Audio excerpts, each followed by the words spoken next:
Ah, fantastic.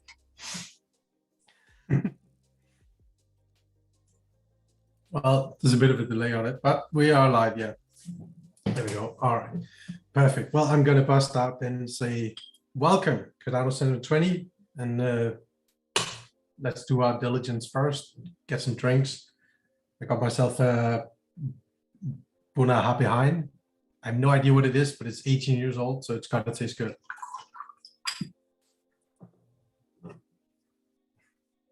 Ah, coffee cup.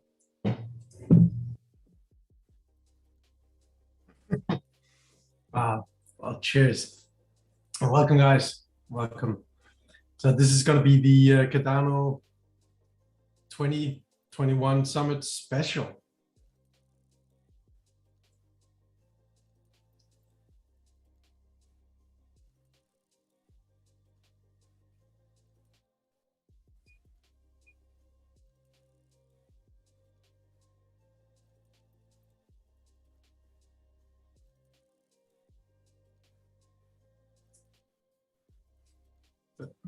That's right, we high-fived.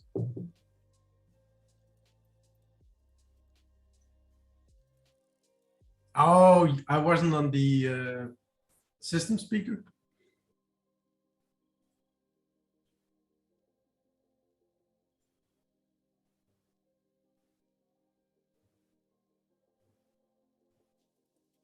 Oh, I can hear myself on the stream.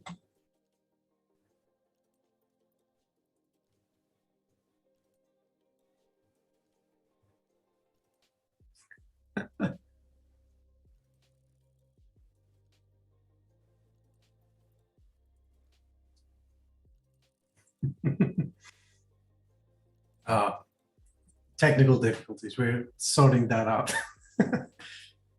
Well, I'll reiterate what Alex was saying, all to his lonesome then. Yeah, so we both Alex from NASEC here and then myself were at the London Summit in person, and it was awesome. It was really awesome. We were really lucky given that we were both pretty close to London, and I think London is probably, if not the second largest, right behind Wyoming, then most definitely on the top three. I believe we were second largest, funny enough. And I think audio so is many now people sorted from on my IoT side. Excellent. Can you guys hear Alex again? We have to wait 30 seconds. I believe there's a delay. Hey. Oh yeah, they say they can hear you now. Fantastic. Excellent.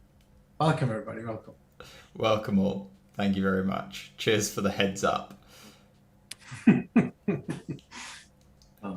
So there's so many things to be talking about with the summit. A lot of really amazing announcements that came out, and also just the summit in itself.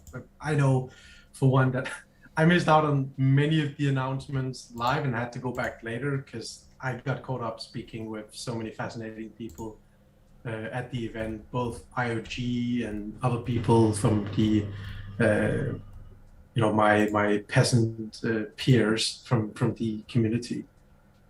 Yeah, absolutely. I missed pretty much all of the big announcements. I was too busy speaking with members of the community. I just, it was the first opportunity outside of other stake pool operators, really, and the inane cult that is Twitter, to actually get to speak with some real humans.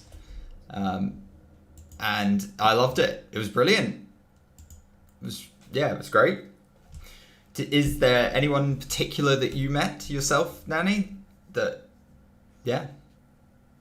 Oh, there's many. I'm being my attention's being captured by the chat saying that we have a slow mode set on. Is that something on your end? Oh, that sounds very possible. How do I fix slow mode? It's typical for Alex. He always wants to look better than me, so he'll slow me down so I sound like a drooling imbecile. No, I think that's how fast people can chat. I just like everyone to be at my pace, you know? Oh, yeah. Okay, it's just the chat slow mode. Yeah, exactly. Yeah. Can we turn that off? It'd be a lot more fun if we got it real time. Yeah, let's see if we can sort that now.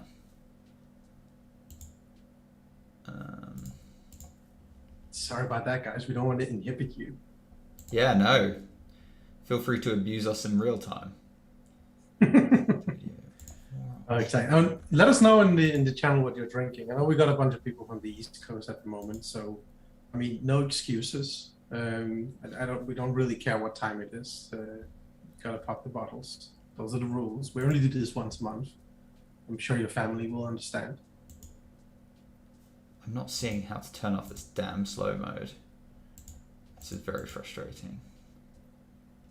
Come on, YouTube, give me an answer.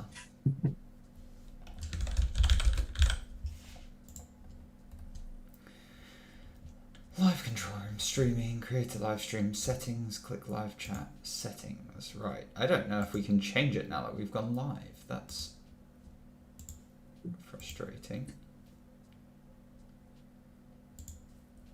Edit, surely edit. No.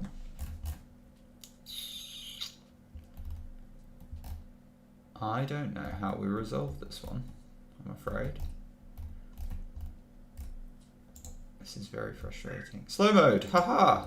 Why is it in there? Right, save, done. Right. There we go. No more slow guys, mode. It should be off now. Let's have a test. There we go. Slow mode is off. Chat away. Yay! Right, let's light this up like a Twitch thought instant message chat channel. Yeah, sorry about that all, but let's try and get back to it, shall we? Yeah. Oh, to the summit. Yeah, who'd you meet? Who'd you speak to? Well, I met you, and the you, as in Nanny, and the lovely Dumpling, Bullish Dumpling. Had a lovely time catching up with you guys. That was brilliant. I had a really lovely time. Actually, the person who made my entire summit was Stoic Pool, the operator Reese of Stoic Pool. Lovely guy. Met him and his partner Danny, who everyone on Stoic's YouTube apparently cares more for Danny than Reese. So that sounds about right. Aside what was great about meeting Stoic? Did he bring drugs? Oh, no drugs. He was just a really chill dude.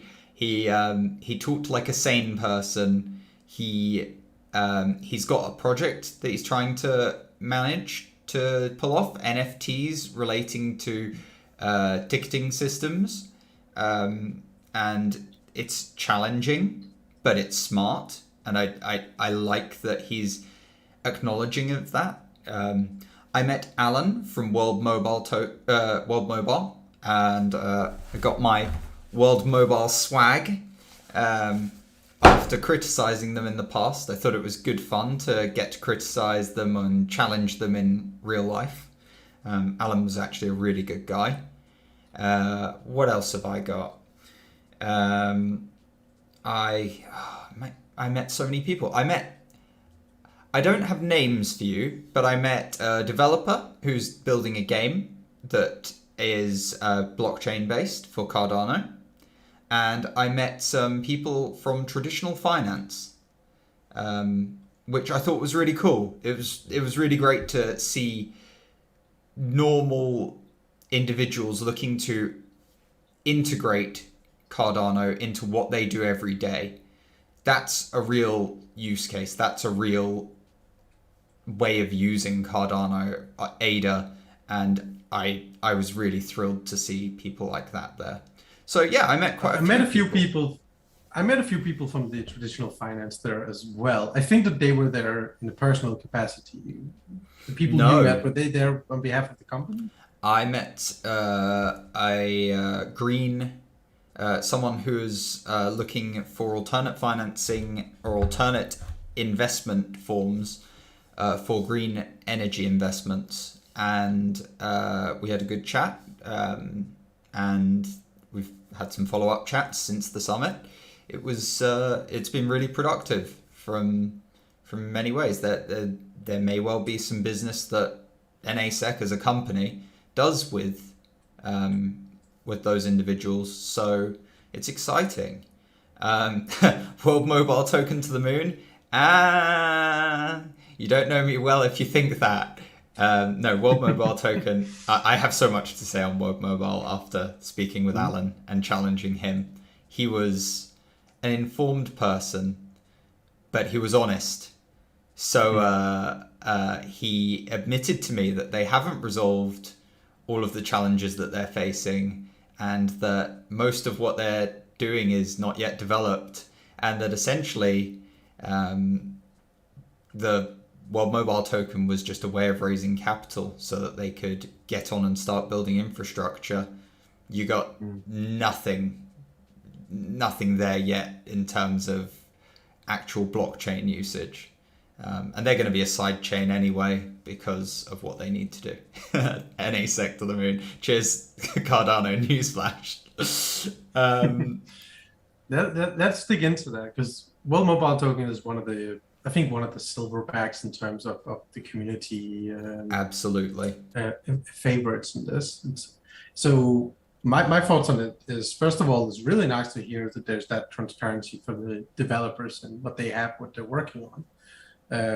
For the audience, I would say that, at least in my experience, what you're describing, Alex, is nothing outrageous, certainly not abnormal in tech and VC funding and development. Absolutely. But it is certainly a cold shower in contrast with what you normally hear if you just dive into the community news and absolutely. I was told by Alan that I'm the first person to actually, from a telecoms background, ask him any questions ever. So the community is, without a doubt, completely clueless, because as I got my partner Nikos was literally face palming as I went up to Alan, because I was down in the lobby and they started trying to give me World Mobile swag, and I was like, no, I don't. I'm critical of World Mobile. You don't want to give me swag. You want me to, where's the technical person I get to speak to? And they actually pointed me to Alan. Wait, you went full Karen on them. I went so Karen. I haven't even got to the worst part yet. I walk up to Alan when I finally see him, and he was there with some big dude from Meld who was in the paper in the UK recently. I ignored him because my feelings on Meld are just... I don't have enough financial expertise to comment. But Alan, I went straight for him. I got out my phone and said, right, Alan, I've got your white paper here. And my mate Nikos goes to me, no, Alex, stop. You need to calm down. I was like, but the white paper, I want to, word for word, I'm going to start questioning here. And I think poor Alan, he dealt with me really well. I feel like he was really polite, really kind, really insightful, didn't brush off any of my questions, answered everything honestly. And it made me actually think, oh, well, at least they've got real employees. Yeah, poor Alan indeed. So yeah, I come up to Alan and I say to him, right, let's break these down. Let's break these nodes down that you're talking about. You've got an air node, you've got an earth node, you've got what was his last, ether node. And I just said to them, right, I've got my guesses as to what each of these are. And the air nodes are simple. They are wireless. They're just a wireless distribution mechanic for both the LTE networks as well as 2.4 and 5 gig client-side WISP-style networks as an access point. Okay, so that's a lot of technical work stuff. So to make sure that we get the audience with that, let me play that back for you to make sure if go for it. I get carried away, so please, thank you. Okay, so the anode here is I suppose in layman's term you'd be referring to that as just plain old normal 21st century relay towers. Is that right? That's correct. So that's both for Wi-Fi and for your 4G, 5G, but they're not doing 5G, but 4G and 3G, 2G, those sorts of. So you've got your traditional mobile network, and then you've got your traditional Wi-Fi network. So they have both in their air nodes, which I feel like that's the one that people are sort of actually familiar with. They sort of know what that means. And then people sort of gloss over the other two, and the other two are the important bits, because any idiot can start a WISP. I've built ISPs, dozens of them. I mean, literally from scratch, more than 6. And I worked for 4 years in a WISP. So wireless internet, all that kind of stuff, that's simple. Even I can do it. Any idiot can do it. It's not a big deal. Then you've got their earth nodes. And this is the magic. This is what they've raised all that funding for, aside from the infrastructure. Because they do need a backbone. They're doing the backbone side. So the earth nodes are to replace radius servers. They're to replace asterisk servers. They're to replace any form of telecommunications servers going. So just to give a breakdown, that's authentication to say my device can get on the internet, yes or no, Mr. Internet Service Provider. And Mr. Internet Service Provider, or Mrs. says yes, no, depending on if you've paid. Asterisk is for SIP calling and so on. Forgive me all, I think that we're suffering for a little from my poor Wi-Fi, which is frustrating. You're going through clean for me. Oh, brilliant. Then YouTube lies. So the earth node here, that's a step forward. That's not the standard that the ISPs. That's not the standard. Yeah. They are looking to rebuild those technologies into a decentralized solution. So this will be the side chain that runs alongside Cardano. This cannot be put onto Cardano itself because who would pay for it? And this is where World Mobile believes they are going to save operating expenditure. They believe they'll save OPEX, and that will make them a better, cheaper alternate. And this is where I say World Mobile's a scam. Not because they're scamming you, but because the operating expenditure to run an asterisk server, radius server, etc., etc., etc., is fuck all. You don't have to spend more than $10 a month, and you could run it all on a single OVH, the virtual private server for like nothing. It really is cheap as chips, and they're claiming that this big thing is amazingly cheaper and is going to make them more affordable. Except that then you look at the whole notion that they're reinventing this. So all of the millions that they've raised is going into the development. You could literally just pay off a radius server to run for the next probably 200 years. And so you could do that cheaper in areas where the infrastructure is in place, where you can rent the asterisk servers or whatever you need. Absolutely. But so what about the more desolate areas in developing countries? I mean, focuses on Africa. They've got to reach to the servers have to reach the clients. So in that sense, if they just have somewhere where the core of their network, which will have to exist, is they could place one server there and it would last a lifetime. I mean, honestly, the cost of one engineer to look after a radius server is practically zero. I myself would do it. I haven't read this deeply into the details of their proposal, but trying to play the devil's advocate here. Go for it. Is there something about their earth nodes that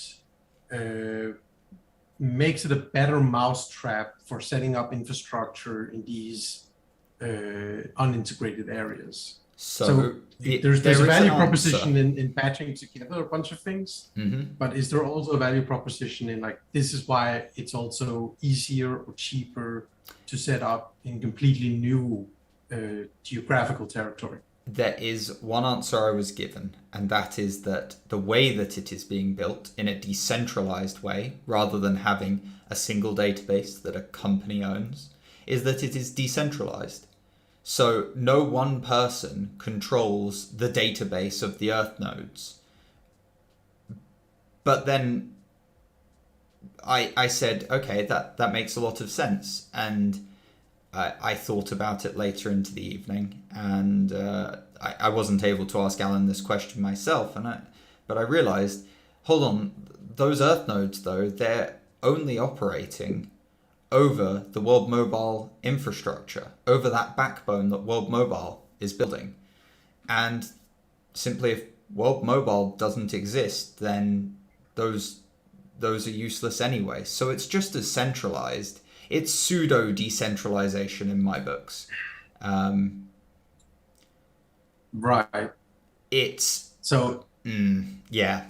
So the decentralization vision of it really hinges on the rest of the world becoming, in fact, like interested in this, and it's sprawling out. So okay. But then also another internet service provider has to provide to those individuals to really make use of the decentralization factor. If World Mobile's network is the only way in to these locations, then what does it matter that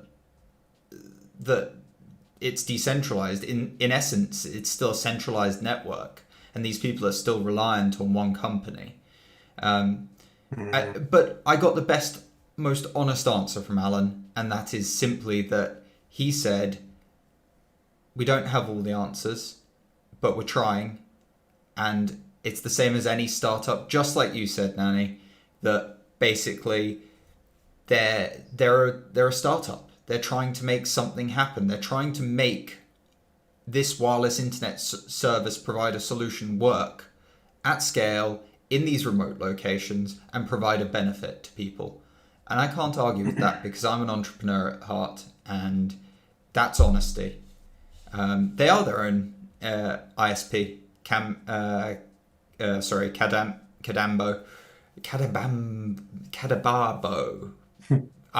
Forgive me for slaughtering your name, but World Mobile are an ISP. They're going to be both a blend between ISP, mobile provider, etc. They're a telecoms company through and through, and they've got the experience there. So I did question them. There were a few other questions that perhaps they're a bit boring, but I asked them about to kind of I wanted to understand that, one, they actually had the expertise to run a WISP, and then the way that their air nodes are supposed to work is that villages and groups will get together and buy the infrastructure to put up their own air nodes to distribute Wi-Fi and the internet in their own village. But then I said, well, hold on, I've worked for a WISP before. You're talking about aligning CICLUs, about aligning Cambium devices. That means that you've got to actually align and get the modulation rates right for these antennas. You've got to get the signal strength right. These people are, they're not trained wireless engineers. Why would they? They don't have the internet. So you're reliant on them to do that. And again, Alan's answer was honest, and he said, we don't have everything answered, but they're starting. And that's how everything starts at the end of the day. So Alan is my hero over at World Mobile. Brilliant guy. Pretty much one of the people who made the summit great for me. And I'm so happy that he was in London. That was awesome. So yeah, there's my World Mobile rant. After that, I was quite happy to go and get their cap and sport some World Mobile swag. That's very useful. So as I see it, there's 1 out of 3 ways that this can pan out. Well, one out of 4 really. First one being that they just utterly fail. Yep. and nothing becomes of it. Second of it all being that whether it's the plan all along or whether or not they just realize that it's too hard, somebody's going to take the money and run in some capacity. Those are the two pessimistic ones. Then the two optimistic ones would be either one, they really managed to pull this thing through in some kind of way that brings a disruption to how this is done, and through great pains and whatever, they actually managed to put this up in a way where you can actually set up your own node tier out of the box without needing to have super specialized engineers in your Mudhut village to be able to do it. But it's all pretty user friendly, because that's really the only thing that scales. Or two, they just prove this slightly new angle of their concept just enough that they get bought up by someone else. Yeah, that it catches on. Once. That's exactly. And so that segues into my thought that I've had since the beginning, and with your description, I'm only emboldened in thinking, which is, what is the value proposition as compared to what Starlink is doing from SpaceX? So old Muskie is firing up several satellites every month, slowly covering the entire Earth. Like, surely that is going to bring coverage much quicker. Now, of course, it's not going to be decentralized, well, at least not in the way that it's being put out initially. But to your point, neither is the mobile network really, because it has to run on a foundation that's centralized. Absolutely. So I had a chat with Alan, my good mate, and we did lightly touch on Starlink, and Starlink's great. And this is when I knew Alan was technical, and he actually knew what he was talking about, because he said to me, look, Starlink's great now, and Starlink will always be great, but it's very, very costly relative to throwing up some wireless. And it is certainly going to always be more costly. Probably always be more costly. So that's number one. These people won't want to go and just throw one Starlink dish up, because then you've got internet connection, but it's not going to be as widespread. It's going to need distribution, etc., etc. So there are some problems there. But the real truth about Starlink as a project is that the biggest trouble with wireless access points of any sort, satellite, mobile, or traditional wireless, is the number of clients that can connect to them. At a certain point, way back when, it was about 6 client devices, back when there was just 2.4 gigahertz Wi-Fi. At that point, they would just start falling over. The access points couldn't take it. They couldn't take the throughput. They couldn't take the multiplexing. They couldn't take the time division multiplexing. They would fall over and die. They couldn't deal with it. These days it's crept up, and now it's like 30, 40, 50. You get a good access point. You get a Ruckus R740, 730, and maybe it's 200. But those are £2,000 access points. We're talking about consumer grade stuff here, stuff that you can actually get into the third world. Tesla, I always think Tesla, Starlink, when they're pointing their satellites up, there's only a few client devices connecting right now. It's in beta. Those satellites are only serving a few devices, and then their mesh network is very lightly loaded. You wait until it actually has to start supporting people en masse. The whole network will crawl to a halt. That's from someone who's run 13 small to large scale wireless mesh networks. And when I say small to large scale, supporting between 200 and 15,000 people off of wireless mesh networks. They don't work very well in essence. They've got issues along the lines of essentially wireless can only receive or send data. So a satellite can only be receiving data and then sending it on, but it has to do that as receive, send, and then get the response. So receive and then send back.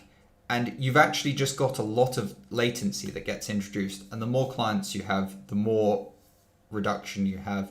And the truth is that Starlink is brilliant, but at best it's going to be transit data for the likes of World Mobile, who will be using it as their backbone of their networks.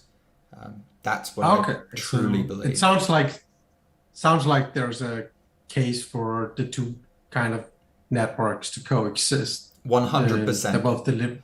I'd be astounded if Starlink was successful enough to actually totally replace WISPs and solutions like World Mobile. I'd be truly astounded, though I am already astounded by their technology, so can't put it past them. All right. Well, let's use that as a segue then to go into the Dish collaboration, Boost Mobile. Yes. 8 million people in the US. So how much have you heard about the technical details of how are they going to be using Cardano to be doing this? Is it kind of in the same boat where I wish I could give you an answer. Marketing? No, I'm afraid, honestly, until you can get in front of these people and look them in the eye and ask them a real question, everything is all fluffy. And that's the problem with the whole crypto space in my books.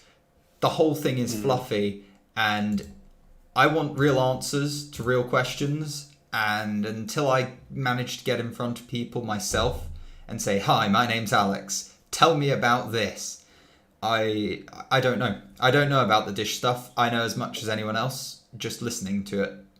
Ouzo. God, man. Anyone who drinks Ouzo is hardcore. That stuff is like seriously licorice paint stripper.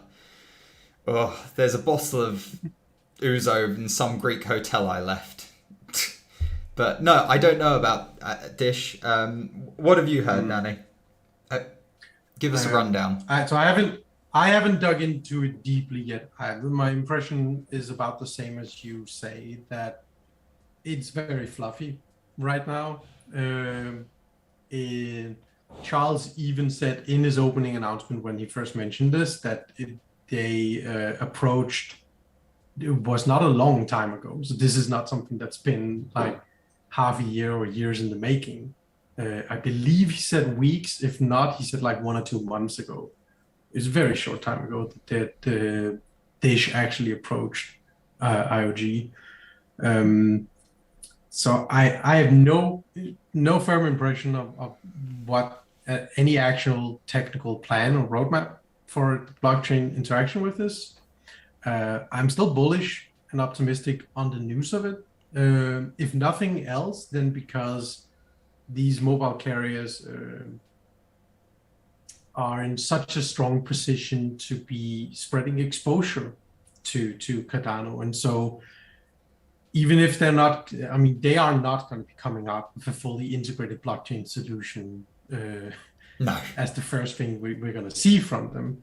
But what they may come out with is some kind of value add that exposes the blockchain to all of the muggle no-coiners that have still not really gone down the rabbit hole yet.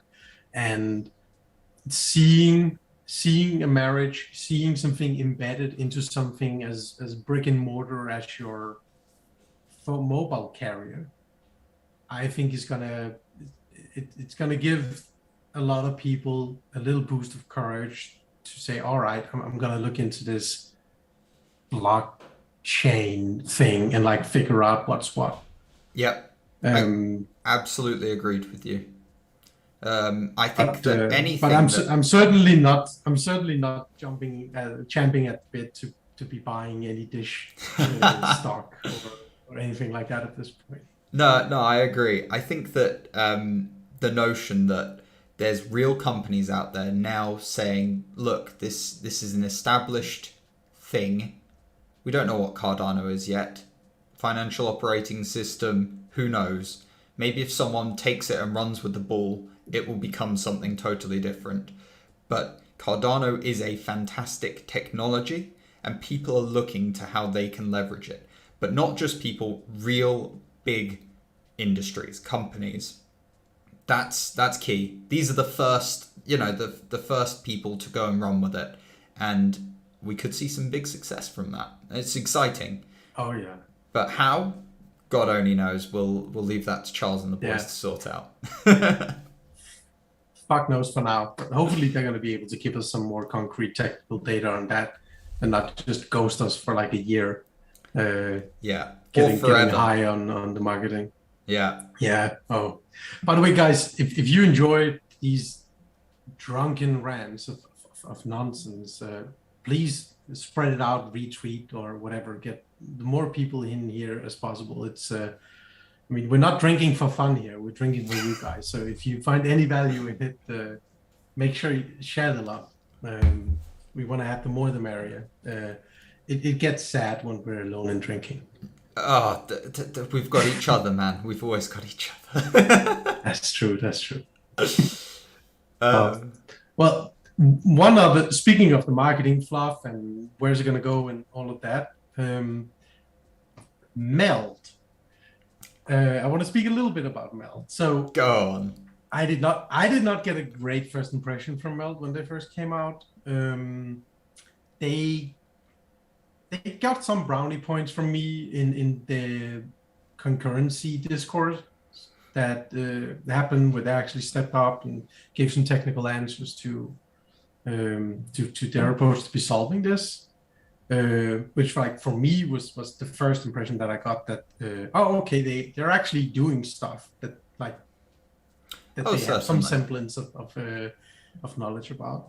But I spoke with some of them at the summit. I know Dumpling spoke a lot more with them, and there's certainly got a lot of things in the work, but and so this is super speculative. This is super biased on a lot of assumptions and other things that basically comes down to the impression of the people that represents Meld and then that we're like speaking to.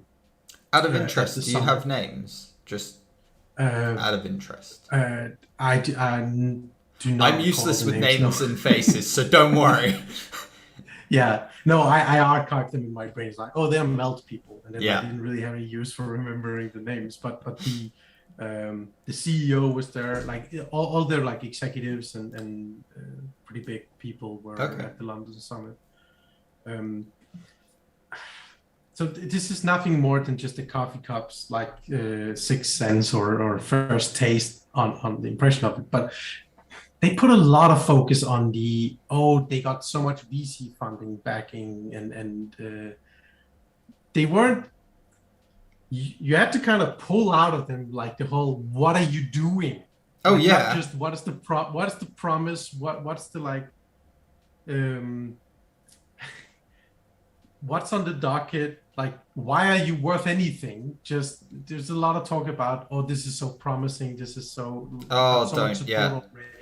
Fluff. Fluff. Yeah, so that it worries me. I mean, so trying to take it with a grain of salt. So okay. I mean, if I was working on something and it got millions and millions of support, I would feel tremendously proud and I'd want to share that as well. And I mean, you could see that as a sign of like, these people have looked into it and they found it really valuable, but that is implied. That's not really proven.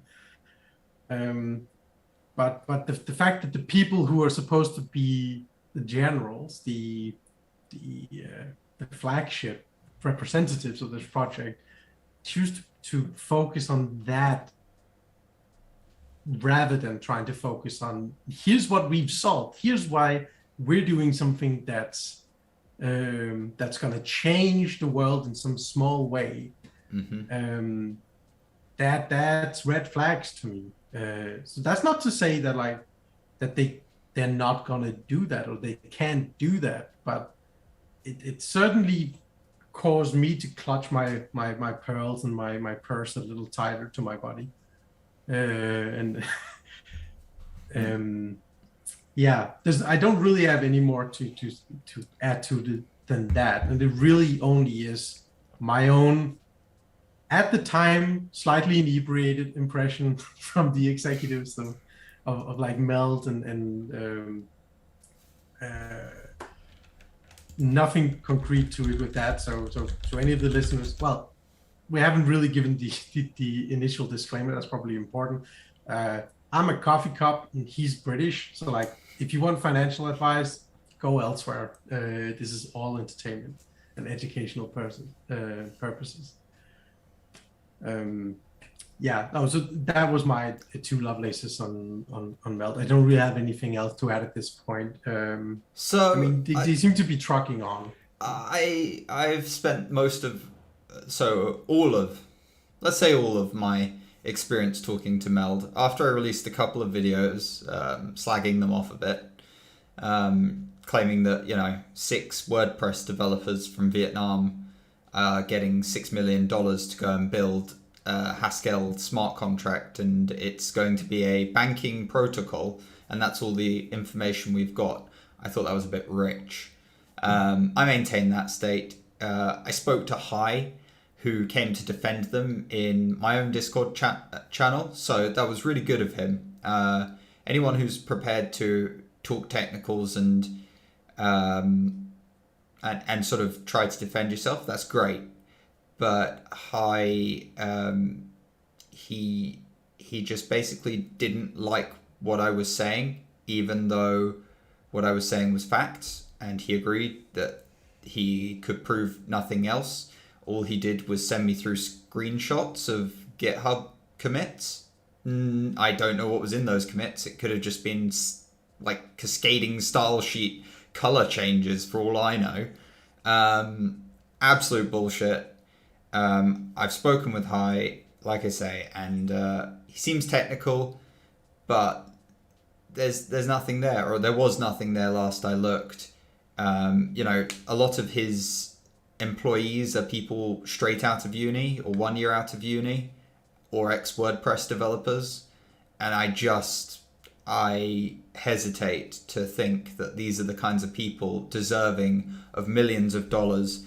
But I think the problem is we don't have anyone else to give these millions of dollars to, so people are just throwing their money. It's a good point. And there's the case to be made as well with that many of the greatest innovations and disruptions that you've seen have come from teams just like that. Oh yeah, but Facebook. Look at Facebook. Yeah, exactly. But of course the problem is the risk is tremendously huge, and it's very easy to fall prey to survivorship bias, because you heard about Facebook, you didn't hear about the 10,000 other small companies that failed because they didn't have the experience and got killed somewhere along the road. This is my first impression from Meld as well, that caused me to not wanting to do any investings right in the Series A.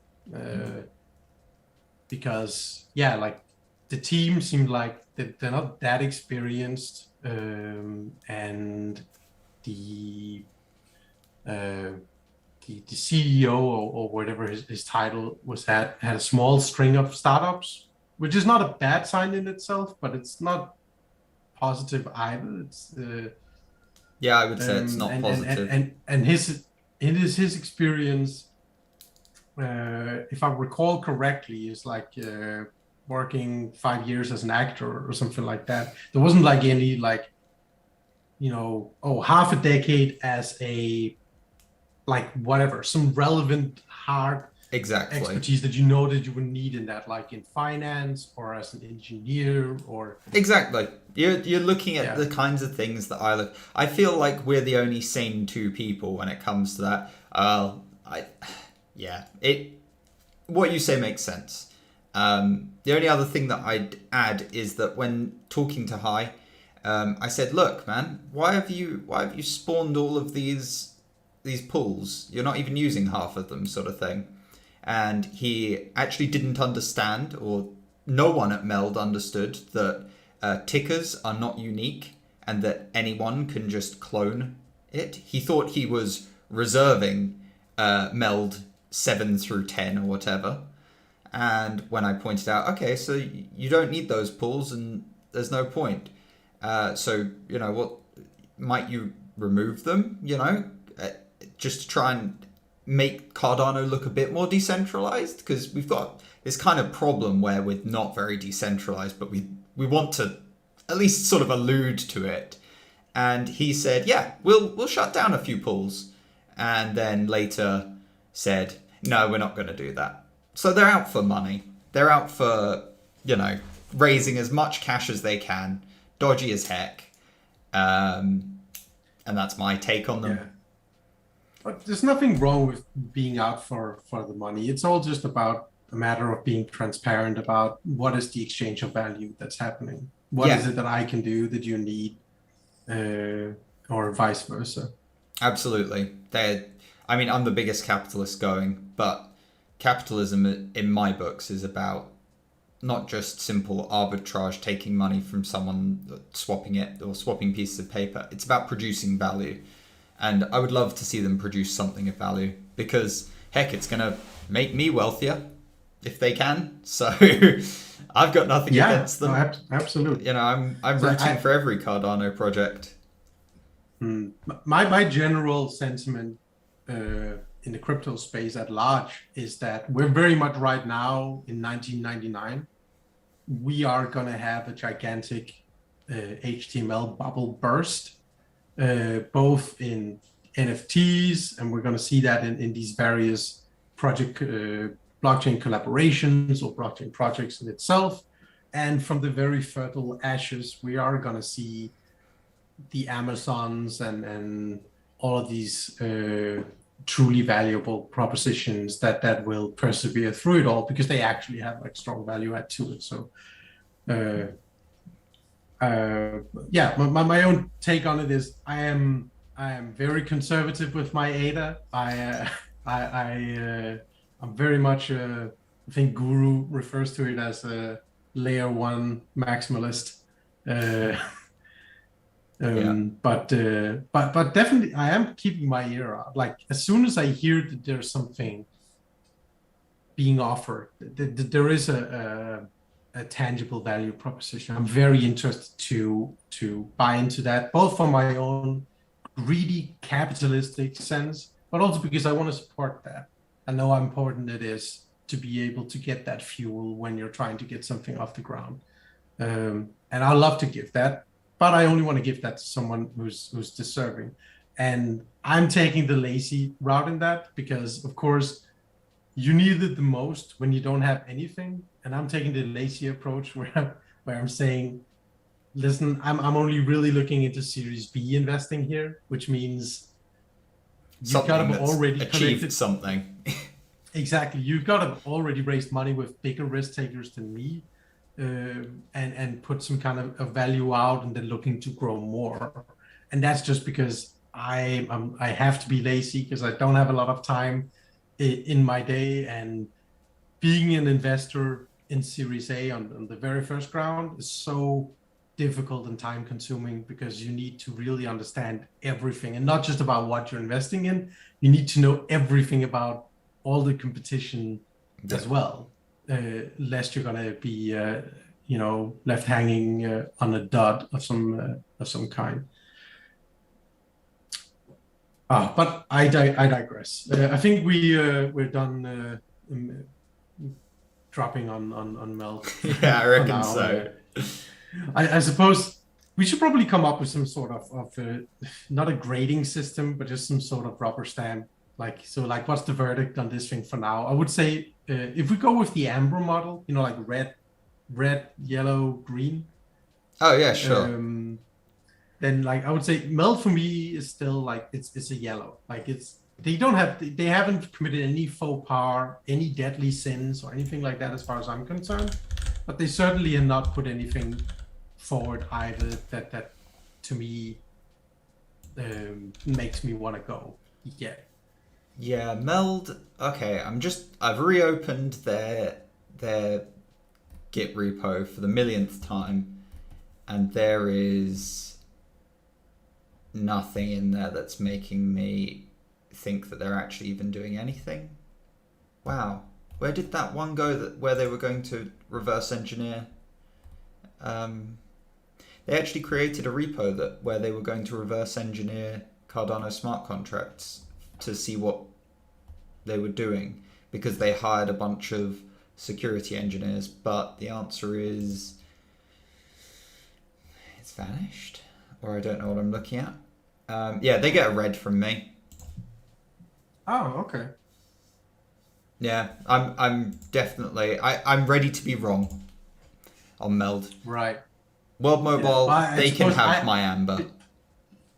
Between the two of us, I do think that I am the gleeful optimist in this, but Probably so. I like my Ada. It's mine.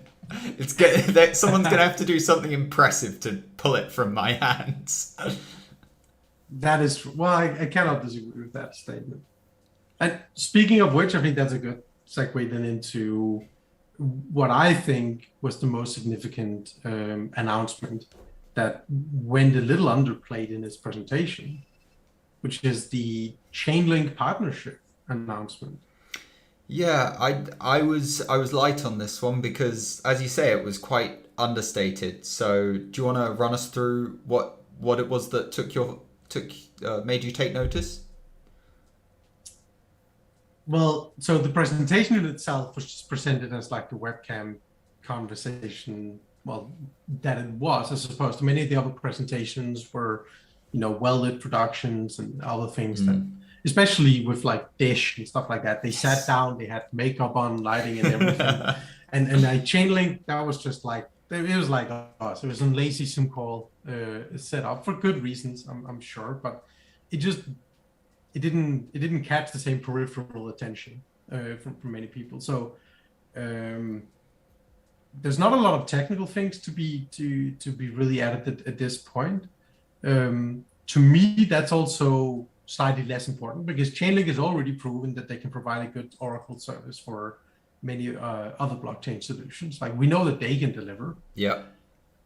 I mean, that's the kind of project you want on there. Someone who's got some previous experience, previous actual evidence that they've delivered on something. Those are the kinds of people where it's a big win to get them involved in the ecosystem. Yeah, and one of the trumpets that we in Cardano are playing so furiously on is the interoperability. And when you look through that link, then Chainlink really is the first project that we should have expected to see a collaboration with, because that's their entire premise. They have already done it before several other places, and they've done it with blockchains that Cardano is already on testnet stages of being interoperable with Ethereum, for instance. And even though I think that the way Cardano is designed, it technically will be able to carry all of these burdens by itself with different solutions. It's not necessarily where you want to go. Vertical integration can be really great, but it can also be really fucking stupid and expensive. Yep. Anything that you can get other parties to make, you generally do want to. The really important asterisk on that is, do you infringe on your first principles when you do so?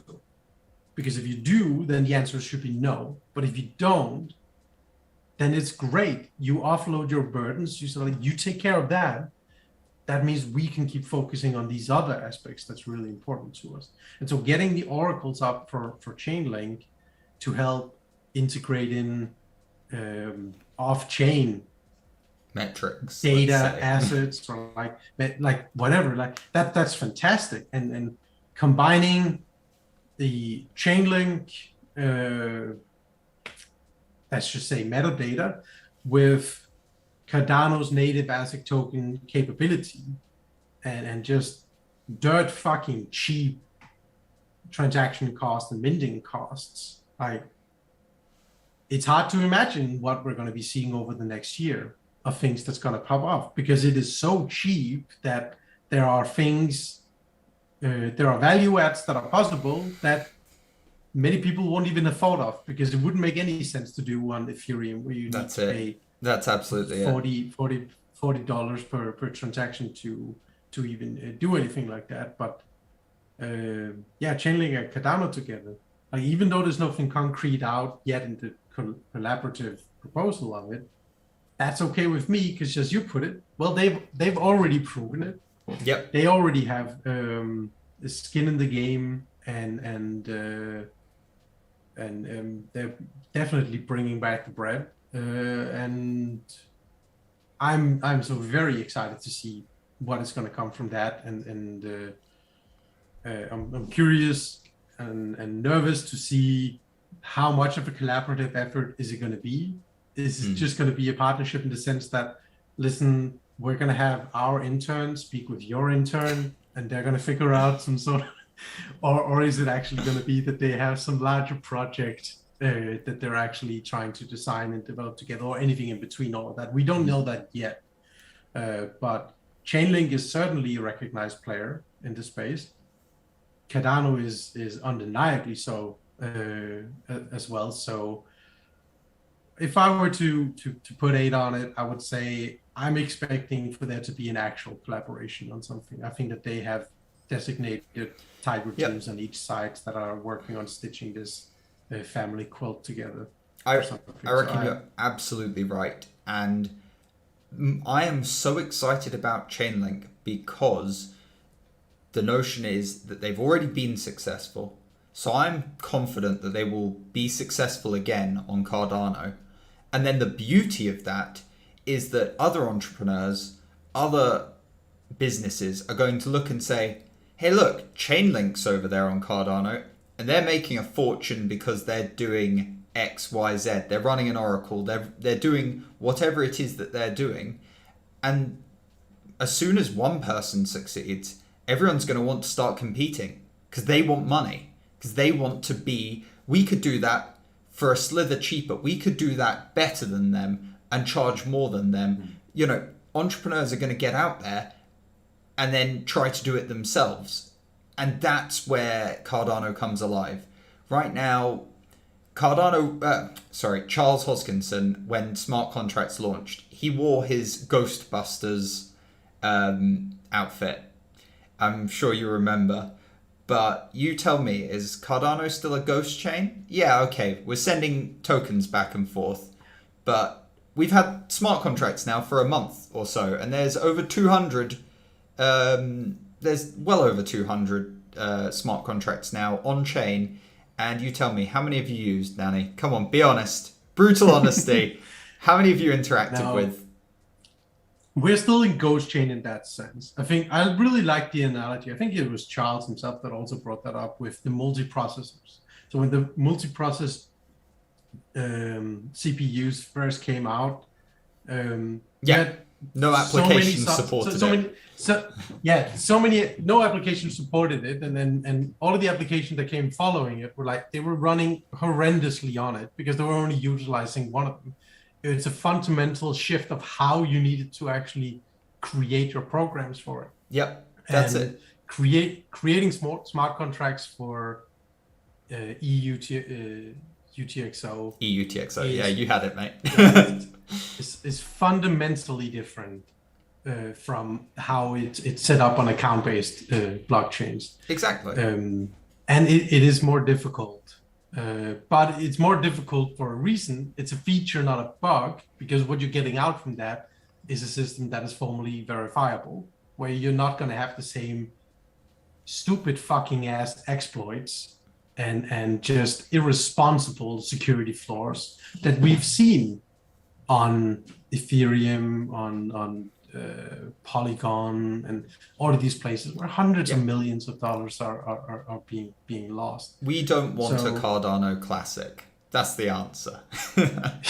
You're so much better than me in making it succinct. I gotta unspool the whole ball of fucking yarn. No, I'm with you. You're spot on. Exactly what you're saying is so true. Actually, just sort of to go on that formally verifiable chain. So my partner, Nikos, he is a Greek man, as you might well gather from the name. It's a business partner, ladies. Yeah, don't worry. Don't worry. But I've got a partner, so she's, Never mind.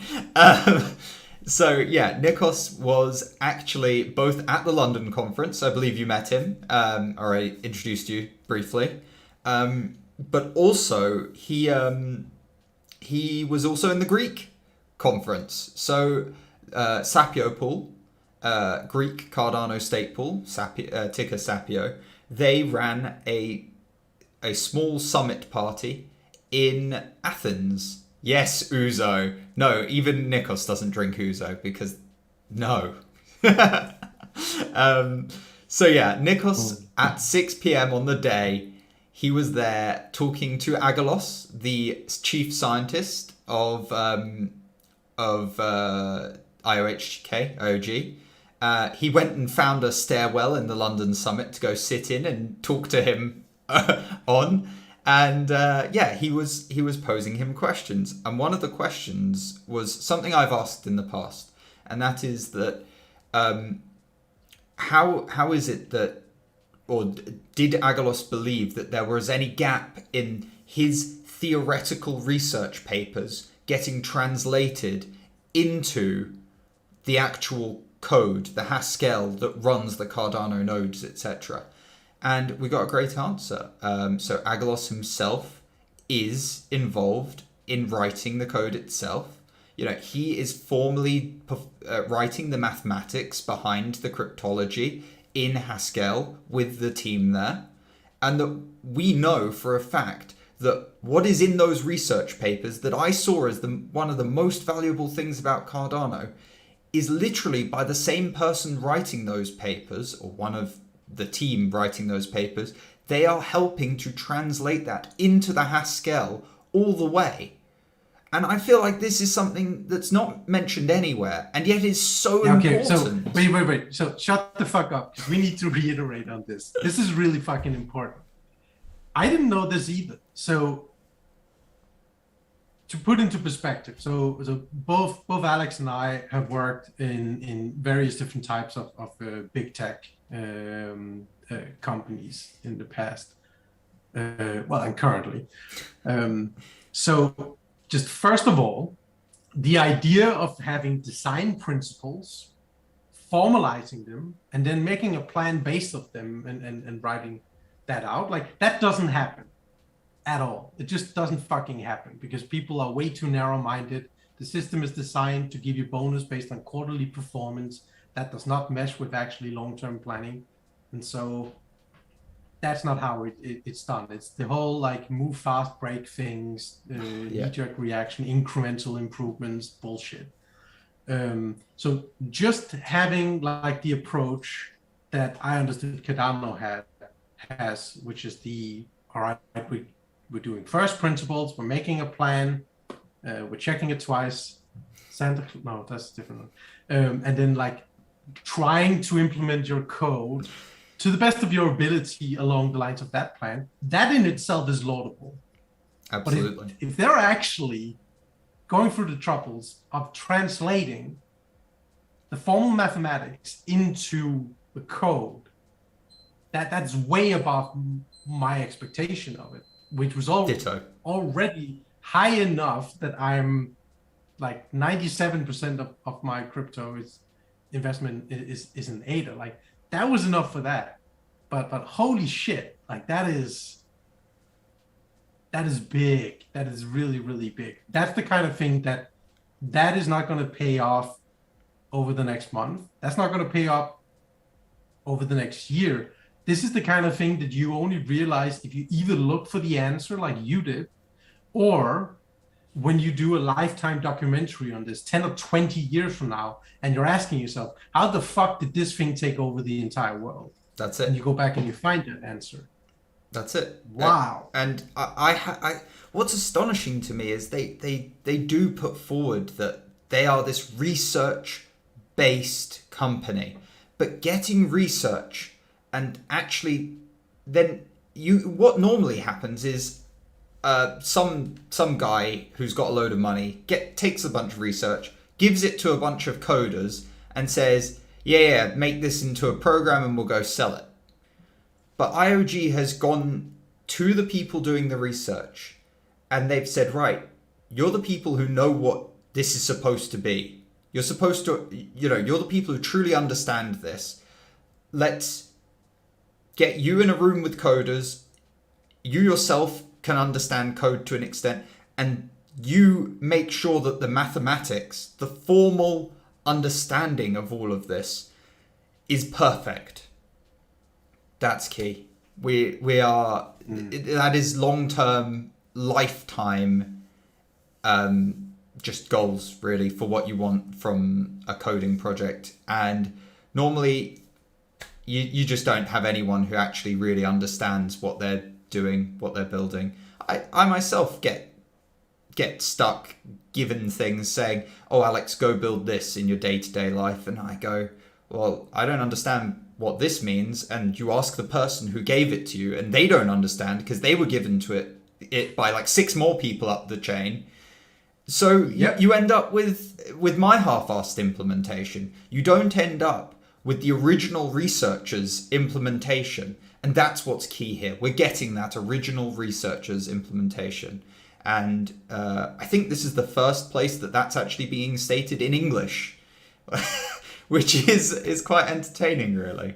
So, formal verification. You don't see that kind of that kind of development. That doesn't happen anywhere, really. The only place that you really see that would be at places like Google.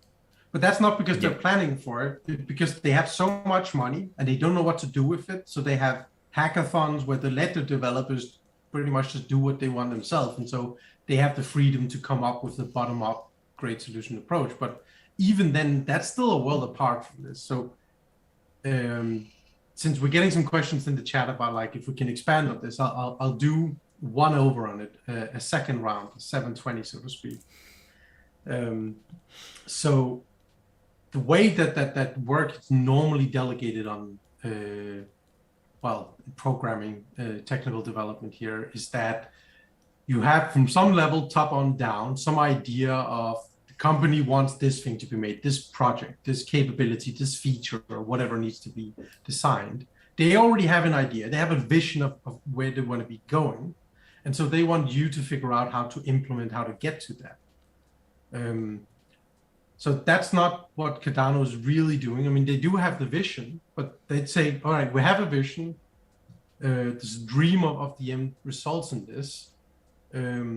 So let's figure out what the first principles are from that and then prove it scientifically, mathematically, and cryptographically on how that can be done. So like that in itself, as I said before, is just like, that is laudable.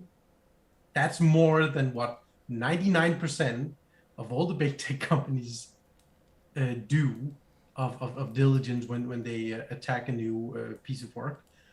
But what Alex said that his partner Nick has got from Agilus, the chief scientist of IOG, is that not only do they take the first principle planning approach, they actually then go through the troubles of implementing the mathematical proofs in the Haskell code itself.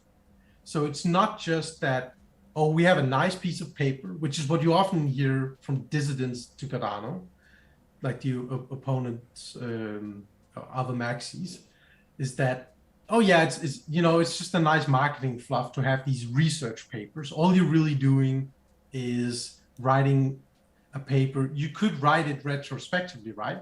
Yeah. Like, I'm going to do this thing, and then I just write a paper where I explain why I was right all along for doing this thing. Sounds like my work. But so this is basically proving, is it proving that that's not the case? I think it is. Yeah, because I would say so. Because the solution is not implemented. It's literally the proof is made scientifically, and then it is built programmatically. That's it. By those same scientists. So this is mind-blowing to me. It sounds simple enough as it is, but from a business perspective, this is hella fucking expensive.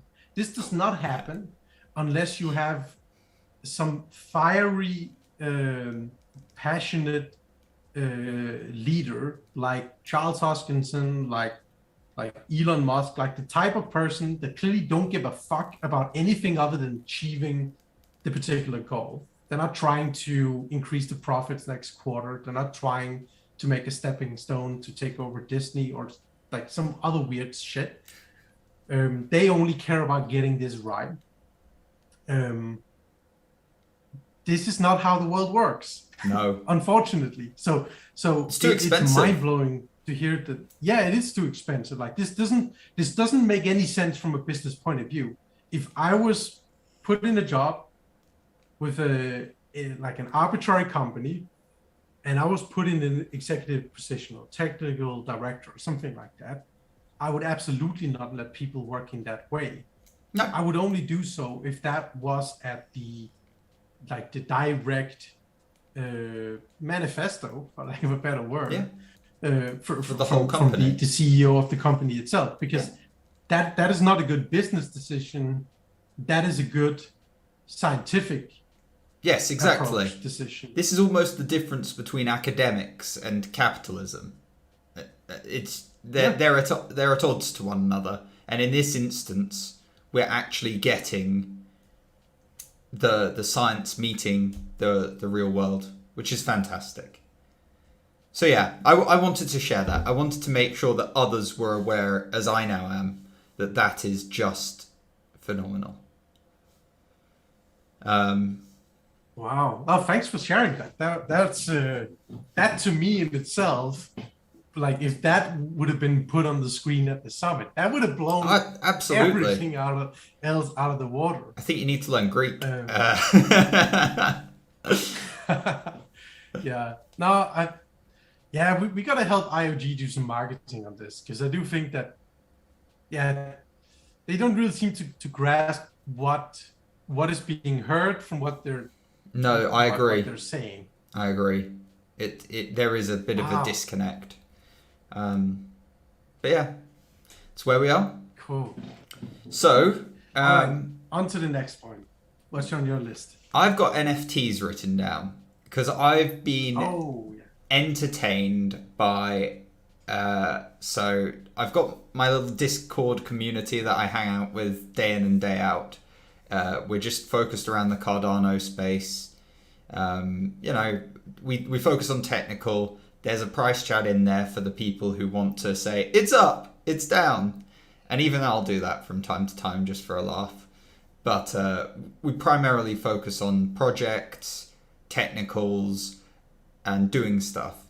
And one of the guys in there, Dan Tupp, the SPO of the stake pool ticker Coda, he's built a technical solution for distributing NFTs like a store. So you send 10 ADA, 12 ADA, whatever, to his receive address, and it will automatically mint a random NFT and send one back to you. So his latest project, thecardanoclowns.com, that's thecardanoclowns.com, has sort of spawned out of this Discord channel, and I just love seeing real things coming from it. Dan's a smart guy, regularly correcting myself on technical matters, which I love. Makes me look stupid, but I'm used to that. And that's brilliant. Him and there's also another SPO out there, Bicep of Bicep Pool. And he's running When Cardano, where you can buy your Lambo. If you want it, you can get a random Lambo NFT. So it's really cool to see those guys with their Lambo NFTs, their clown NFTs, and just I got to see the experience of people working with DB Sync, which is the Cardano database synchronization, so accessing it as a PostgreSQL database, and working with the Cardano wallet API, working with the Cardano transaction submission APIs, finding out how much of this stuff is broken. 99% of these APIs are all broken, or the endpoints are there and it just says, we haven't implemented this yet when you call the API endpoints. There's so much still broken, not working in Cardano, and the truth is that most people at the summit were clueless about anything technical. They were lucky people who bought some Cardano and they showed up to the summit because they've made some money and they're excited. But these were people doing real technical things, having real technical troubles with Cardano. And it was fascinating to see these two NFT projects take off, and the troubles they had building the technology to distribute NFTs. It was fascinating. So yeah, I wanted to touch on that. We've got containers out there, IOG official containers that have got API endpoints that literally just say, yeah, lol, we haven't implemented this yet. Simple stuff like actually just minting tokens can't be done via an API call at the moment. Dan built a wrapper around the Cardano CLI command line to do that himself. And there's been pull requests open for months around it to fix it. It's not being fixed. There's just a lot of cool stuff going on with NFTs. There's a lot of things to unpack here. I think most importantly is, sounds like you're warming up to NFTs. So to new viewers on this, Alex is notoriously not even apathetic, almost anti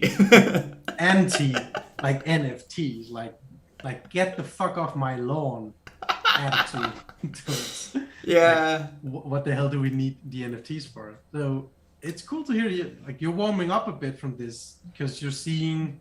I'm seeing the technical challenges. That's what's entertained me. I don't know that the images themselves are something that are exciting me yet. I'm hopeful though. I'm hopeful. And you haven't checked out the Cardano waifus, I can hear. Oh no! I'll check those out later tonight. But I hear you had some thoughts on NFTs. Are you looking to share those yet, or is that just going to have to be a teaser for now? Oh, it's going to be a teaser for now, but other than, of course, I'm a partner of Yifu Pedersen, which, I have the logos on the whiteboard with the custom-made jewelry with proof of authenticity and certifications on the blockchain, so that you have full autonomy of your provenance and your sovereignty of these collectible valuable pieces. That was like one simple and cool way that I could see that like NFTs could be used as a value add. But the NFT is not really front and center in that, which I think is the important point. It's that you have an item, digital or physical, really, that has some sort of value, whether it's sentimental, whether it's utilitarian, that doesn't really matter, but you have something with some sort of value. And the NFT is a great way of creating a trustless system that proves ownership or authenticity or provenance of that, while also giving you full control of it. So like if you want to resell that, the buyer can, rest assured that they're getting the real deal and not some fake duplicate of this. No, what you're touching on is I'm working on a fully digital NFT drop, small little collection that's. It's nothing really serious. It's just that I had an idea of a fun and a little cool, but mostly fun kind of thing to do. And so I'm working on getting that done and putting it out there. And it's not really to make big bucks on, but it would be lying if I was saying that like, that I wouldn't be interested in making anything on it, because I am infatuated by Cardano now to the point where like I'm daydreaming about figuring out how can I get engaged with everything here in the community to the point where it's all that I have to do, because it's the first thing I think of when I wake up and the last thing before I fall asleep. But for now, it's going to be a teaser. Cool. it's certainly going to be a hot take, but I think I should be able to have something nice to show for the show next month on the next 720 for sure. No, exciting. I'm working on my own project as well. Again, short little NFT? teaser. No, not NF. Well, more FT, maybe less non. Not sure yet. We're trying to work out the mathematics and the proof and making sure that it works for everyone. Trying to get finances organized that make sense, because some of the problems with ICO style financing at the moment is technically you've made a profit when you sell that stuff, unless it's registered much like a bond as a debt that you owe. So it's a very difficult. It's very difficult to progress a crypto based solution that I'm looking to at the moment. But watch this space. I myself would, much like you, I want to be involved in this space. I want to be doing it full time. Right now it gets a slither of my attention, as do the many other things that I enjoy spending my time on in life. But if I could axe that nice 9-to-5 day job and just keep the company and this, I have a feeling I'd have a lot more time for some interesting projects and bring some more value into Cardano. Something that I personally perceive as value, which means that everyone else should drop on their feet and worship me for, because damn it, if they think that Meld is value, I've got value to show them. Oh, that's your British genes are showing. Well, yeah, probably so. Oh, no, but I get it. I feel you. That's well, that's really great. That's what you want to. That's hopefully what we can see from everybody in the community. Because if you get enough, passionate, driven people together, you're gonna end up with something. Exactly. We're going to end up with something. Currently, we've got Cardano. Now we want some stuff on top of that. We want some stuff to prove that this technology wasn't built for no reason. It was built to be used. So this is a pretty good segue into at the summit. I spoke with Chris, who is the product owner of Project Catalyst for quite a while. Mm-hmm. So to those who may not be aware, Project Catalyst is sort of the pilot system project for governance on the Cardano blockchain. It's being spearheaded by IOG, but it's very much being set up from the get-go to be running as autonomously as possible. And this was the biggest item of discussion that I had with Chris, who's the project owner of Catalyst, which is when do you let go? In this figurative kid on the bike and daddy with a hand on the shoulder scenario, where IOG is trying to help bootstrap the governance project here, and the community is flailing and inebriatedly trying to figure out how to ride this bicycle without crashing it. At what point do you let go and let the community take over an area, and at what point does IOG impose their authority and control to make sure that it's going in the right direction? It's a very interesting point of discussion. I would love to hear your thoughts on it. Both Chris and I found ourselves being very conservative-minded about this. The reasoning of it really being that it's really easy to shatter those kneecaps. It's very difficult to put them back together again if you do so. And so, while the inevitable goal is pretty clear. Like, it has to be running autonomously. It begs the question of, well, how fast? Like, how quickly do we really need to get there? Because we certainly know that we can rush it and fuck everything gloriously up. But of course, we can also be, taking too long, and like the community may be ready to be taking over some of these things and are being kept from it. What's your thoughts on like? Yeah. How do you balance that? Where do you feel like we are right now, and how do you think is best going forward?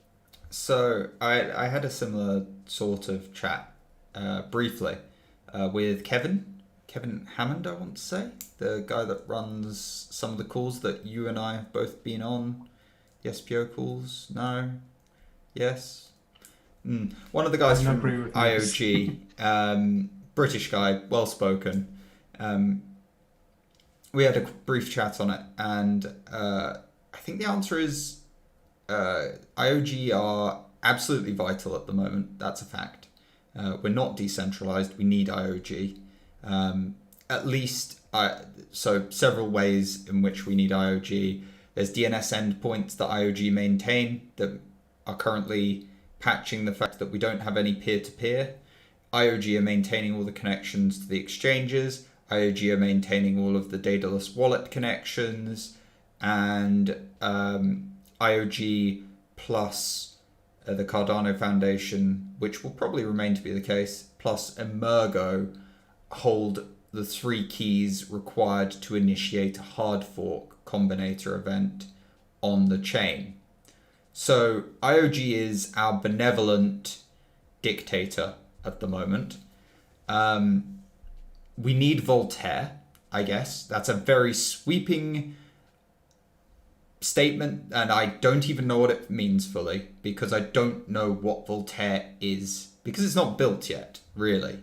Exactly. So that's what I really want to dig into, because the sentiment of we need Voltaire is easy to agree with, but it's only easy to agree with because nobody actually knows what it will look like. We know that it's governance on the blockchain. We know that it's the label on it, at least the sticker on this Chiquita banana says that it's decentralized governance. But we don't know the details of it all yet. And so I would argue, and I argued when I talked with Chris, that there's no such thing as decentralized governance. It's a bold statement, but so what I really mean by that is that theoretically, yes, and technically you can set something up that has that. Practically, the whiskey's working. Practically, it doesn't fucking exist. And the reason it doesn't exist is that you are never going to get to a point where it makes sense for every single person relevant to this network to be spending the time to be educated on every single proposal that comes up, understand what it means in the context of what's there and the other proposals that's at hand, and make educated, valuable decisions. Correct. What you're going to end up with in the best case scenario is a well-designed platform that works as an abstraction layer to simplify things for you, and or to let you abdicate voting power in whatever macro scale pertains to your particular skills and experience, to someone who's better suited to answer on specific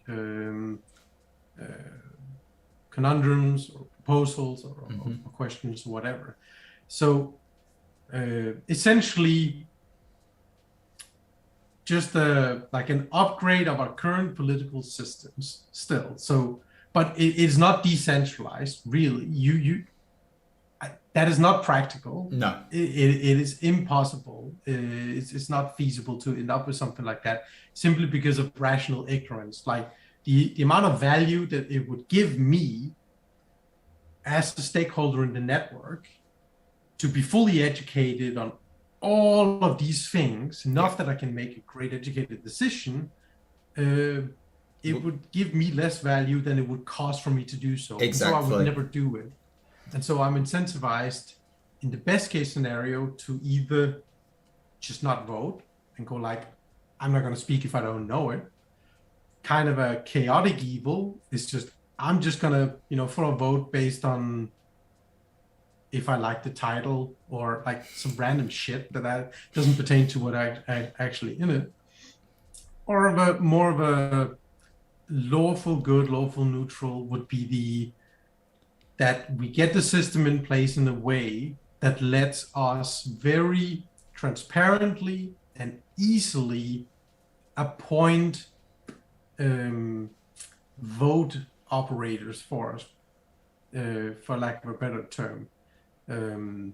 I spoke with Chris about this as well. There are many ways that can be done. So we had a good jazz on like how that may look like. But we settled on, personally, the two of us settled on like the best solution is probably one where you're capable of delegating out your voting capabilities, not on a funding round base, not just on a category round base, but actually on a proposal basis, where you can very easily say, you know what, I'm not that great in security stuff, so this entire category on security, I'm gonna let Alex from NASEC do this for me.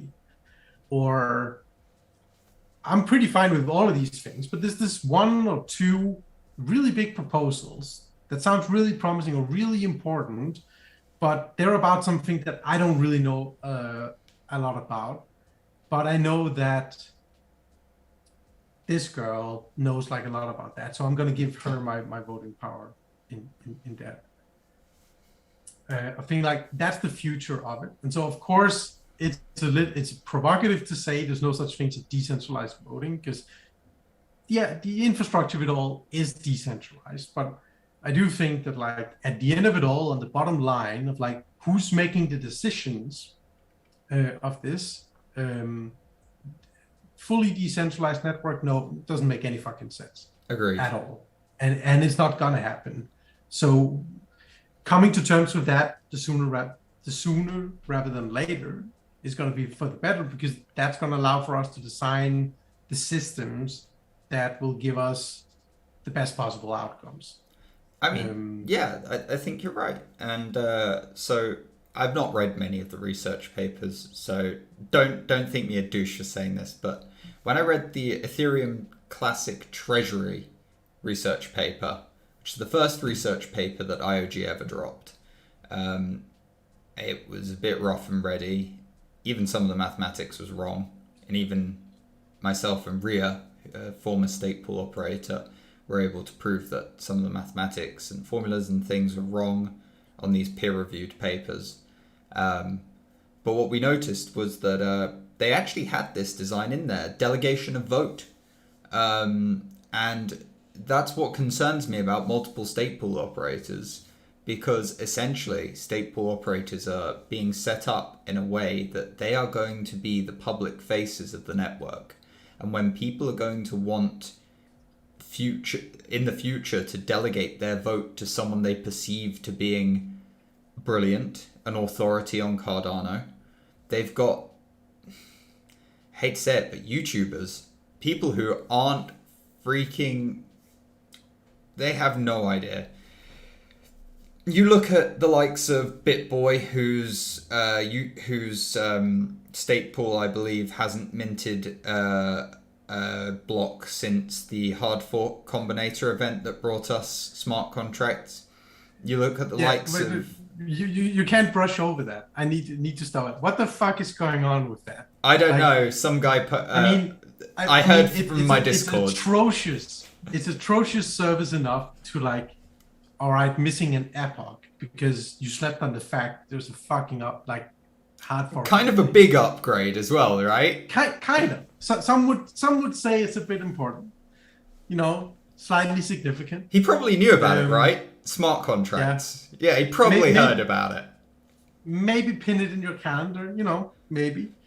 So like, I still think like you're a horrible fucking state pool operator if you miss out on this at all. But fine, like we all I fuck could up. excuse it for like an epoch, like We all fuck up. something That's happened. honest. Yeah, exactly. Like something happened, you fucked up. But like, how many epochs has it been now? Oh, it's been a while. I think like 4 almost. Something insane. He's missed loads, and he's still got more freaking delegation than me. Right. If anyone out there delegates to BitBoy, I want you to redelegate to NASEC or NANI. God damn it, we deserve more than him. That he's got 6 million ADA delegated to him, whilst missing all rewards for 4 epochs. It shows you how clued in people are into these cryptos. They're just not. Well, I tell you what you could do, but it won't work with his target audience, and you'll understand why at the end. You could just go in, see who's delegating with him. If you want to be stingy, just pick the delegators that have above a certain amount of ADA, where it's worth your time and ADA. Mint some custom NFTs with metadata in it, telling them, hey, you're delegating to a pool right now that's not making any buck, whatever. Come in with delegate to NASEC, or come delegate to NANI. And you could send that targeting advertisement to them.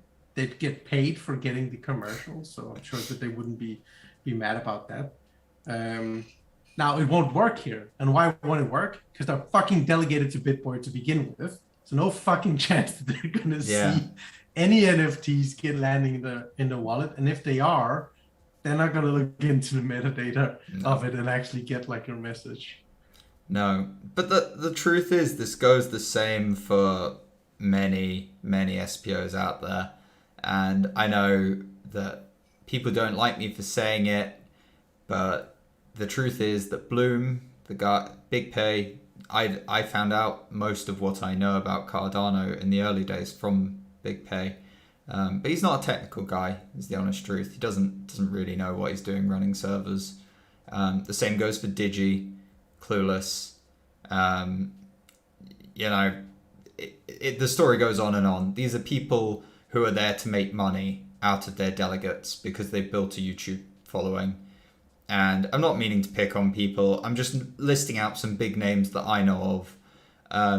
But then there's small, amazing state pool operators out there who aren't multi-poolers and who probably never, I pray to God, they never would be multi-poolers. The likes of Stoic that I met, yourself, I like to think us. I met Aussie Pool at the summit. These people showed up, they're real people. They've got their own ambitions in life. They care about the project and they're trying to get involved in some way. They're not just milking it for all it's worth. And that's, yeah. So I've gone this multi-pooler rant because I always will. But the point is, I'm concerned that delegation of vote is going to end up delegating the vote to the wrong people. And it's going to be these clueless morons. No offense to the guys, they do know some stuff, but they don't really know anything. And that's what really breaks my heart. I think that would be the pain of the project. That's gonna happen, absolutely. So then the engineering in me kicks into gear at this point, and I'm thinking, so what is the way that we can make a system where you can damage control that? You can, as much as possible, try to ensure that, like, we're never going to get to a point where we ensure that only the golden child is chosen to be a political representative on the governance. No. Stupid fucking idiots are going to be chosen for all the wrong reasons. Absolutely. So then the question is, well, how do we handle that, manage that? Who watches the watchers in that sense? How is management of, what should we call them? Political representative or representation, some sort of representation, voting representation. So PRs. How are they going to be reviewed in their work? Are we going to need to have some sort of big brother to them, and then the question, of course, turns around and asks him, well, who's doing that? Because we're decentralized, right? So we need Daddy IO to come look at that. Well, but then when we're never really getting the training wheels of the bicycle in that sense. So if we do that, is that then just transient? And then still begs the question of what are we doing going forward? How do we handle this thing in a way that works really well decentralized? I don't have a concrete answer, but I feel like I have a good silhouette of the answer. And the silhouette of the answer is we should build up the governance, or let's say political system, because this is really a representative system question. We should build up the political system in a way much similar to how the academic system is built up today. And that's to say that the academic system is built up in a way today where if you make a claim, you make a paper, push that out, the system incentivizes you to do so. You can make a career of making a paper that will get a lot of views or reads, whatever. But at the same time, the system motivates anybody else capable to shoot it the fuck out of the sky.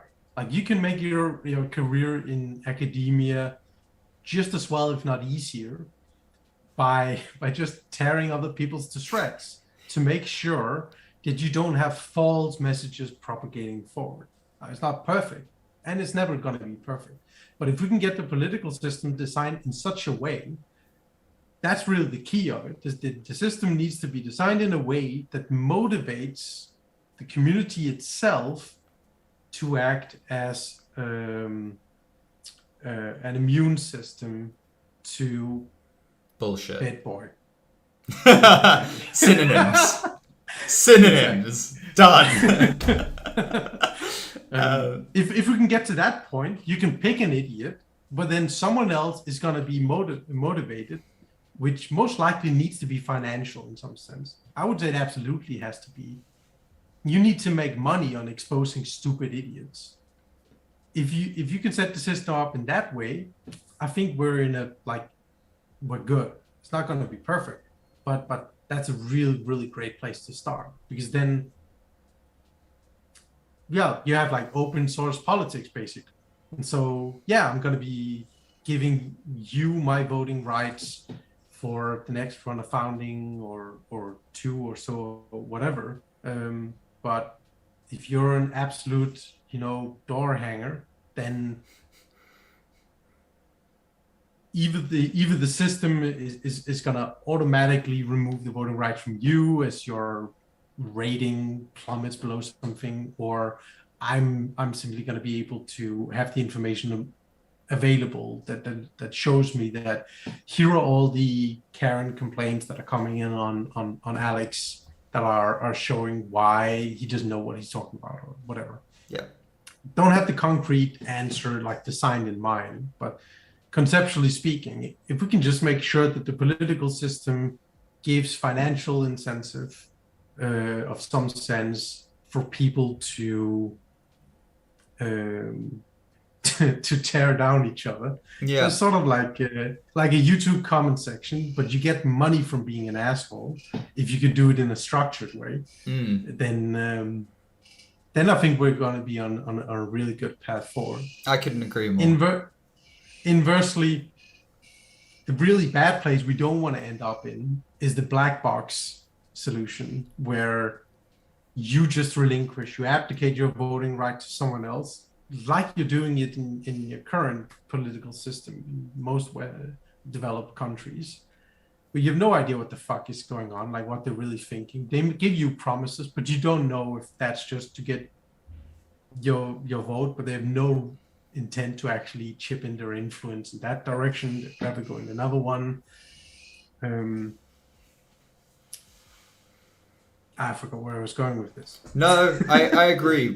It's the vision of Voltaire, and it's not fluffed out, or it's not well established yet. No one knows what it's supposed to be.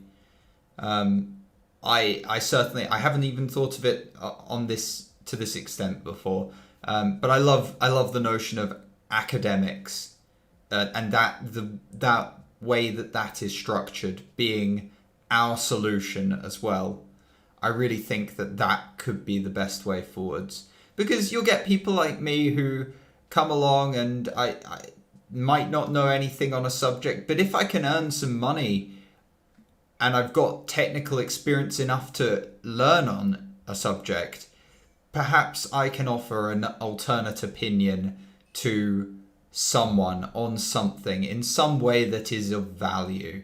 And I'm incentivized that way, for monetarily speaking, and other people are incentivized to criticize me or to agree with me, and it just makes sense. I really like that concept of how we could have a governance system, and I have no idea how it's going to work, none whatsoever, but I'm fascinated to see how it goes. Two notes on that to put it into frame. Number one, which gives me the most hope, is that Charles himself is saying, which I agree with, that Voltaire is the biggest, largest, most difficult and complicated piece of this entire puzzle. It is not being underplayed. Right. Like, how we govern the network matters more than anything else. More transactions per second, smart contracts, or lobsters, like whatever. It is the single most important thing, because it can make and break the entire network in no time if we fuck it up. And so it gives me a lot of hope and optimism to know that the benevolent dictator in IRG recognized that this is the most important area. So I'm very optimistic and hopeful in like seeing how we're going to be developing this.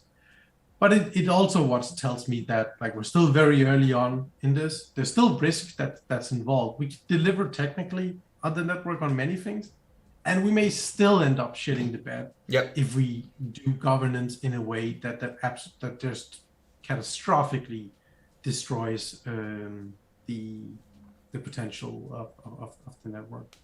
Yeah. No, I completely agree with you. Whew. I have to say, I think I'm running out of steam. The scotch has taken effect. Is there anything else you want to touch on this evening? Oh, we've questions. A few things, but we got some questions on the drink. So I'm drinking. I can't say this. I'm not sober enough to say that. Is this mirrored? No. Yeah. Good. No. Right. So. A whiskey that starts with a B, 18 years old, Scotch. Yeah, it tastes great. And I'm hyper commercial today. I'm just drinking, or I was drinking, it's finished, and I left the bottle in the other room. That was a mistake. I was Johnny Walker Black for today. Just because Tesco had a great deal. I was all, 20 quid, all right. Haven't had that in a while. Oh. I have the King brings an important point up that in my drunken stupor I forgot, which is the value of just the current governance system that we have in Catalyst. Is we're doing this in a quarterly cadence. It's not every 4 years you get to choose at a macro level. That's true. Who at the top of the cake is going to make all these decisions. Like we actually do have the micro level of control. Every 3 months or so we can decide on specific proposals, and even if we abstract that away to say, do you know what, I don't really know what it takes to develop infrastructure in Africa, so I don't want to make ill-informed decisions on that. I want to delegate that out to this boots on the ground person that I have faith in.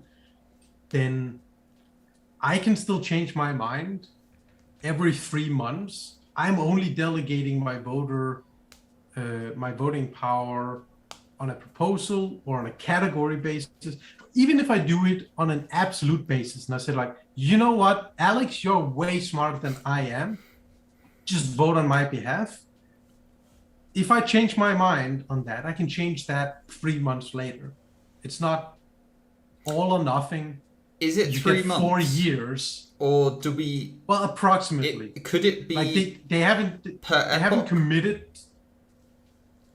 Like, could it be the same as like stake? the way it is right now is every round of funding is approximately every quarter. Oh, I see what you're saying. So if it were quarterly, like Catalyst, yeah. But it could just as easily, I believe, be epochly. Like, you could change your vote in an epoch, and they could perform a snapshot, just like with stake. I believe. Yeah, I mean, going forward, the infrastructure certainly would support that. I think getting to that would only really be a question of the network being active enough that the transaction fees brings in a sustainable amount of revenue that can support whatever funding is being made available at this point in time. I do think that running it every airport is technically possible, but I don't think that we'd see anything like that for 5 to 10 years, simply because there are it's a complicated project. I don't see IOG rushing it out. Like, for it to be running fully self-serviced would mean that every aspect of it would need to be autonomous and like automatic. So everything from, of course, the proposals being written, revision, quality assurance, finalization, voting, and then actual funding and the follow-up. So like, is this thing being delivered on or not? Are plans being changed? What does that mean for the commitments, etc.? All of that would need to be 100% automatic, which is totally doable, but I don't see it happening anytime super soon. So for me, like, I think that even if we're stuck with the super slow once a quarter catalyst cadence, that's still 12 times faster than your current political system. Absolutely. In most Western countries. 16 times. Once a quarter? 16 exactly. times faster. Yeah, and you're not just 16, yeah, sorry. You're not just voting on, oh, this is the party leader, I want to make the decision, appoint the ministers to do all decisions for me. That's right. You still have you have the control of going down on a micro level and saying, this is the question I want that person to be able to answer. I like that. Yeah. Or you can batch it together. And so I feel like, yeah, it's not perfect, but like, I think that's definitely is good enough. Like, let's move forward with that and see what comes of that, and then we can upgrade that if we have better solutions going forward. But definitely not let perfection be what stops us from making progress. Oh yeah, I agree. Whew. All right. Oh, do you had enough? I think that's me for the day. Is there anything else you want to shill before we call it an evening? Yeah, fuck it. Let's shill some good friends. So, Epoch's End, hosted by Cardano Guru and Cardano 420, amazing Twitter space. At the end of every epoch, starts like an hour before the end of the epoch on Twitter. If you've not heard of that, crawl out from underneath the rock you're under right now. It's amazing. Really got to listen in or come join the chat on that. And Ada Cafe being started up at the moment by Hero Pool and Epoch, and a lot of really great MVPs in the Cardano community that just seemed like they're there to make the entire space a better place to be in. That's really the best way to describe it. That's the shilling I want to pump out for today. Great. For me, just thanks to the people that I got to have a great time with at the summit. Reese of Stoic Pool, Aussie Pool were fantastic.